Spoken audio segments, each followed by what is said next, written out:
Hey there guys, welcome back for another Mortal Realms magazine review.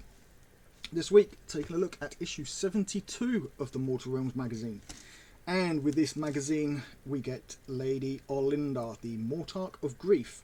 So, three-piece sprue here. Obviously, that would be connected like so, or this way round. So, like so, I believe, that way. One way or the other, it will be connected. But obviously we get it like that. So this here looks to be the ghostly parts, or the hair parts of her two sidekicks there. And then this one here is the lady herself. Relatively large model. Obviously we've got this for her body piece. Add a little bit extra, so you're probably looking at a good, I don't know, 4 or 5 inches tall. So relatively tall one. Painting wise, we'll have a look in here, but I'm thinking maybe to have, depending on how she assembles, to have her two sidekicks assembled separately, and maybe even leave off the vine wrap if we can, this piece here, just so I can get to the cloth nice and easy. So yeah, that's what we get along with the base. So we get Lady Olinda, the Mortarch of Grief, as you've just seen. We get to read about Forminators, and we get a new black battle plan, especially for Lady Olinda. Alright, Lady Olinda is the Mortarch of Grief, the harbinger of sorrow and ruin for the mortal realms. She is shrouded in mystery and misery and doom, and her enemies are overpowered with hopelessness before they can even try to resist. Those that cannot stand before such a creature are crushed by her night-haunt legions. So quite clearly she is a hero character, and she is the leader of our armies, or at least the night-haunts. So she has the Veil of Grief, the Grave Sand Hourglass, and her two Banshee handmaidens. Then we have the Stormcast Eternals Fulminators. So Fulminators are the spearhead of the Dracothian Guard. Riding upon the enemy in a crushing wave, they deflect projectiles with expert swings of their Stormstrike glaives before running the foes down with devastating charges. Who do they think they are, Jedi? Smashing away projectiles. So again, it looks like they are mounted units. Again, a bit of a shame that we didn't get these guys. A unit of 5 of these would have been nice. But obviously they can't give us everything in a collection, can they? So if you want these guys, go out and buy them. Then we have The Realms, the Great Parch, Part 3. So, the Age of Chaos saw the Great Parch ravaged by the followers of the Dark Gods. With no liberation in sight, once proud peoples were reduced to barbaric scavengers, while the wonders of the Realm of Fire were corrupted or destroyed by the servants of the ruinous powers. And here we got the Clash of Gods. While the Chaos Gods were initially unified in their invasion of the realms, as time went on, fractures in their Dark Alliance began to form. In the later days of the Age of Chaos, they fought over the realms like dogs over meat. And we got obviously a little bit more on that. So we got the Wrecker's Isle, a Road Slicked Scarlet, War in the Earth Scar, and the Blood God Strikes. Then we have the How to Build. So how to build Lady Olinda, and this is the part I was worried about. We do have to place the thorns in between her body before assembling, which means it is going to end up wrapped around the front, whether we like it or not. Not too much of a problem. I just would have preferred to have this piece not there so that I can paint behind it easier, but not too much of a problem. Then obviously we assemble her together, and yeah, there she is. So she can be assembled without her bodyguard attached, which is how I will do it. I will fully assemble and paint her. And even looking at that, can we get away with... Yes, we can assemble that part afterwards. So we've got multiple layers of cloak.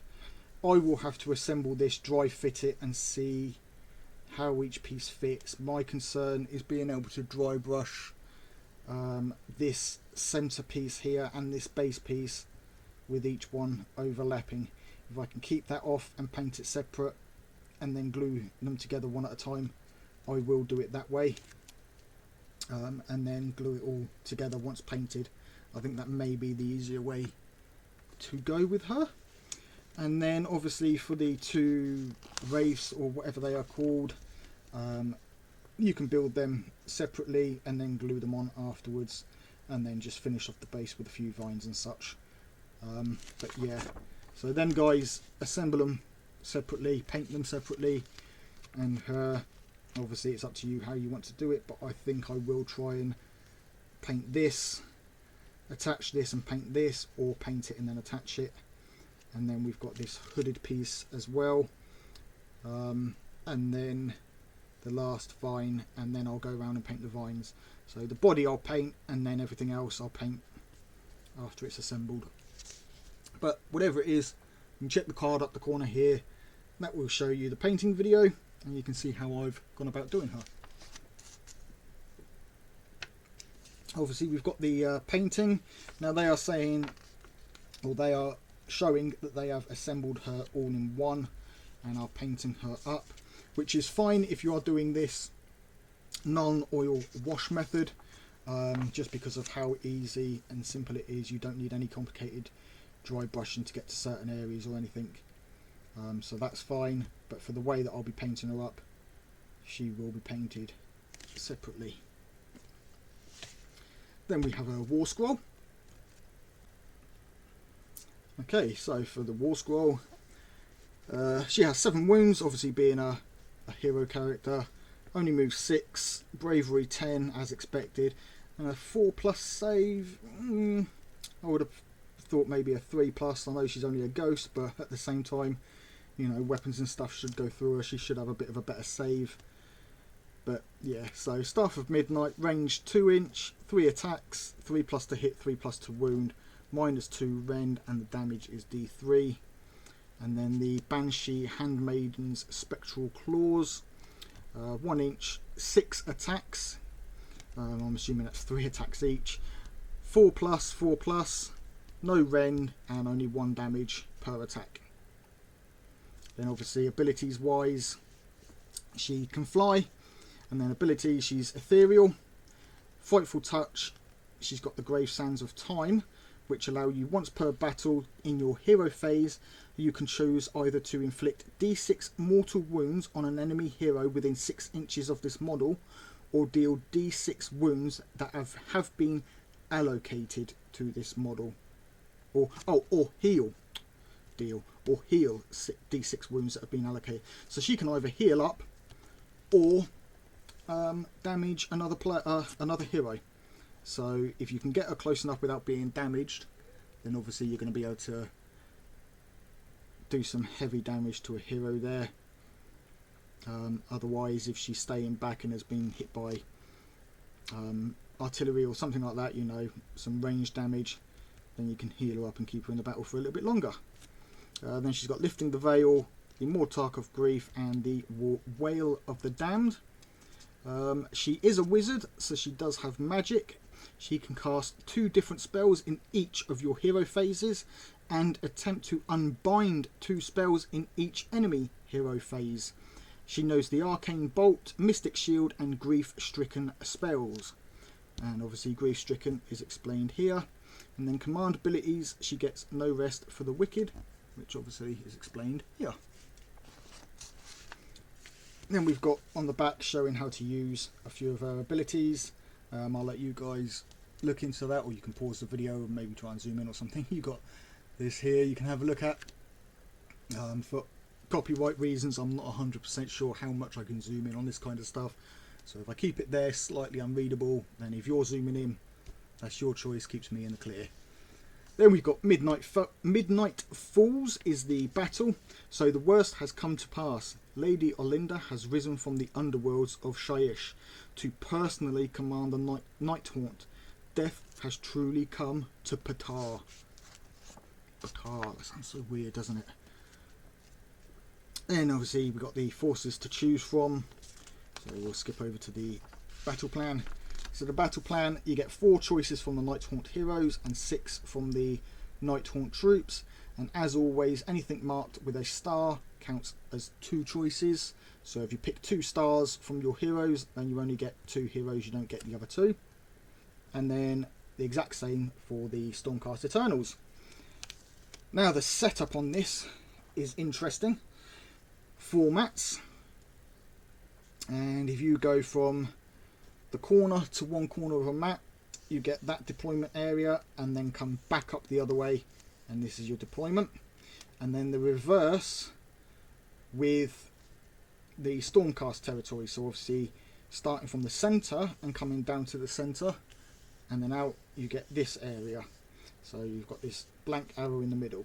Then objectives, you go 6 inches up from the centre, place your first objective, and then 9 inches across from each of those will place it on this diagonal line, and that's where your other 2 objectives are. Let's see, setup. So the battle continues until the end of the 5th battle round. At the end of the battle round, if the Night Haunt player controls all 3 objectives, the battle ends early. If the Night Haunt player controls all 3 objectives at the end of the battle, they are the winner. If the Stormcast Eternals player controls 2 or more objectives at the end of the battle, they are the winner. So basically, Night Haunt get hold of 3, Stormcast try and keep at least 2. Not too difficult, but yeah, there you go. So, up on your screens, obviously pricing and saving from the model to the issue cost. Looking at next week, we've got Neve Black Talon, and as I mentioned at the end of the last video, you guys can let me know in the comments of this one how you want me to paint her. Shall I make her a Celestial Vindicator, or shall I paint her up as the Golden Hammers boys? Again, never remember what they're called, but the generic gold colour that she is supposed to be. Let me know down in the comments, and whichever seems to be the most popular is what I'll do. If not, then I'll go with whatever I feel like it at the time I come to paint her. Then in issue 74, we have the Vanguard Raptors and the Aetherwings. Now these guys, as I understand it, can be given 2 different weapons options. I haven't had a full look yet, if I'm right. But if they do, I will have a look at magnetising. But I think, as always, it's going to be a case of if I magnetise them, I won't be able to put the pauldrons on unless I buy some more pauldrons, and depending on the arms, it could get complicated. I do believe as well that we get bases for these 2 guys, but we get a different bases with the set if we use them without this long crossbow. If we set it up the other way, they use smaller bases, so chances are I'll just be setting them up like this and running them like that. But that does bring us to the end of this episode, guys. So if you've enjoyed the episode, hit that like button. If you haven't yet subscribed, hit that subscribe button. And if you are new to the channel and newly subscribed, then a big warm welcome to you.